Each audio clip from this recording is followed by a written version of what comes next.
Hi friends, இன்றைக்கி நம்ம ஸ்ரீஸ் ரெசிபீஸில் வெண்டைக்காய் பொரியல் நல்லா வளவளப்பு இல்லாமல் எப்படி சூப்பராக செய்கிறதுன்னு இந்த வீடியோவில் நம்ம பார்க்கலாம். வீடியோக்குள்ளே போகிறதுக்கு முன்னாடி நம்ம சேனலுக்கு சப்ஸ்கிரைப் பண்ணிக்கோங்க. அதோட லைக் பண்ணிவிட்டு ஷேர் பண்ணவும் மறக்காதீங்க. இதை எப்படி செய்கிறதுன்னு இப்போ பார்க்கலாம். முதல்ல ஸ்டவ்வில் கடாய் வச்சுட்டு எண்ணெய் சேர்த்துக்கோங்க. ஒரு 2 டேபிள் ஸ்பூன் அளவுக்கு எண்ணெய் சேர்த்துட்டு அதில் கடுகு உளுந்தம்பருப்பு சேர்த்துக்கலாம். அதோட ஒரு பெரிய வெங்காயம் கட் பண்ணி வச்சுருக்கேன், அதை சேர்த்துக்கிறேன். சேர்த்துட்டு லேசாக வதக்கிக்கலாம். வெங்காயம் லேசாக வதங்கினா போதும். நம்ம இப்போ கட் பண்ணி வச்சுருக்கிற வெண்டைக்காவையும் அதில் சேர்த்துக்கலாம். இப்போ இதை நல்லா வதக்கி விட்டுக்கலாம். நான் இப்போ இதில் தண்ணி எதுவும் சேர்க்க போகிறதில்ல, வெண்டைக்காவை அப்படியே வதக்கிக்கலாம். வெண்டைக்காய் வளவளப்பு இல்லாமல் இருக்கணும் அப்படின்னா, இப்போ மதியம் செய்ய போகிறோம் அப்படின்னா காலையிலேயே கட் பண்ணி வச்சிடணும்.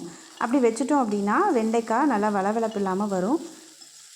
இல்லைன்னா வதக்கும் போது ரொம்ப வளவளப்பாக வந்தது அப்படின்னா நம்ம கொஞ்ச நேரத்துக்கு இப்படி வதக்கி விட்டுட்டு ஸ்டவ்வை ஆஃப் பண்ணி வச்சிடணும்.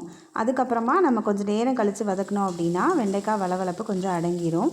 இப்போ இதில் நான் வெண்டைக்காய்க்கு தேவையான அளவு உப்பு சேர்த்துக்கிட்டேன். சேர்த்துட்டு அதை நல்லா வதக்கிக்கலாம். அந்த உப்பு தண்ணியிலேயே அது நல்லா வேகும்.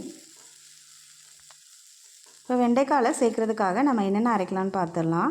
கடலைப்பருப்பு 1 டேபிள் ஸ்பூன் அளவுக்கு எடுத்துக்கலாம். அதோட கொஞ்சமாக தேங்காய் துண்டு சேர்த்துக்கலாம். அது கூட ஒரே ஒரு பச்சை மிளகாய் சேர்த்துட்டு இதை கொரப்பாக அரைச்சி எடுத்துக்கோங்க. இந்த அளவுக்கு அரைச்சி எடுத்துக்கலாம். இப்போ வெண்டைக்காய் நல்லா வதங்கிட்டு இப்போ நம்ம ஏற்கனவே அரைச்சி வச்சுருக்கிற தேங்காவை இதோடு சேர்த்துக்கலாம். சேர்த்துட்டு நல்லா வதக்கி விட்டுக்கலாம். தேங்காவோட பச்சை வாசனை நல்லா போகிற அளவுக்கு வதக்கி எடுத்துக்கோங்க.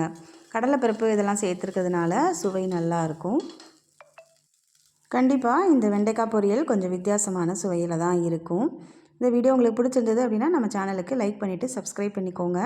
அதோட நம்ம சேனலை ஷேர் செய்யவும் மறக்காதீங்க. தேங்க்ஸ் ஃபார் வாட்சிங்.